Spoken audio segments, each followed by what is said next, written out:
ஆகிரம் எங்களை எதிர்பார்த்து கொண்டிருக்கிறது. அல்லாஹ் எங்களை பார்த்து கொண்டிருக்கிறான், அவதானித்துக் கொண்டிருக்கிறான்.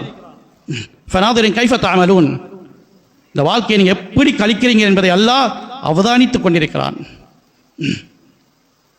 சில ஒஃபீஷியலுக்கு சில இடங்களுக்கு போனால் போட்டிருப்பாங்க, என்ன ஒரு எச்சரிக்கை அறிவித்தல், எங்களுடைய விடயங்கள் சிசிடிவி மூலமாக அவைகள் அவதானிக்கப்படுகிறது, பதிவு செய்யப்படுகிறது.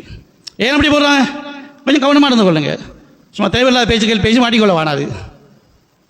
சரி, அது பதிஞ்சதையும் சில வேளை அழித்து விடலாம், சில வேளை ஏதாவது கோளாறு காரணம் பதியப்படாமலும் போகலாம். கிராமன் காத்திபீன் அங்கே பதியாமல் விட போறல.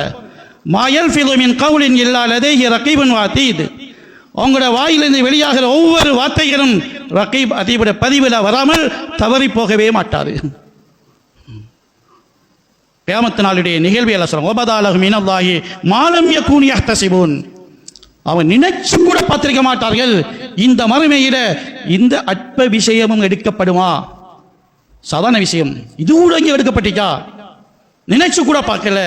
இதுவும் ஒரு கேள்விக்கு வந்துட்டா, இதுவும் விசாரணைக்கு வந்துட்டா என்று மக்கள் ஆச்சரியப்படத்தக்க அளவு வாழ்க்கையில் ஒவ்வொரு விடயங்களும் அல்லாஹ் பதிவு செய்து அங்கே முன்னால் எடுத்து காட்டுவான். எனவே சரி, ஆகிரத்தை வாழ்க்கையில் முன்னிறுத்தாத வரையில் முஹம்மது ஸல்லல்லாஹுடைய நினைவு என்பது சந்தர்ப்பத்துக்கு எடுத்து காட்டி பார்த்து வச்சு முடிக்கின்ற ஒரு விஷயமா பேத்திரமே தவிர கபரில் வந்து எங்களை மூடும் வரையில் இது தேவை என்று வராது. எங்கள் உயிரோடு வாழ்கின்ற காலம் மட்டுமே இல்லை, மையத்தாக இருந்தாலும் அது சுன்னத்தை சுமந்து கொண்டு செல்ல வேண்டும்.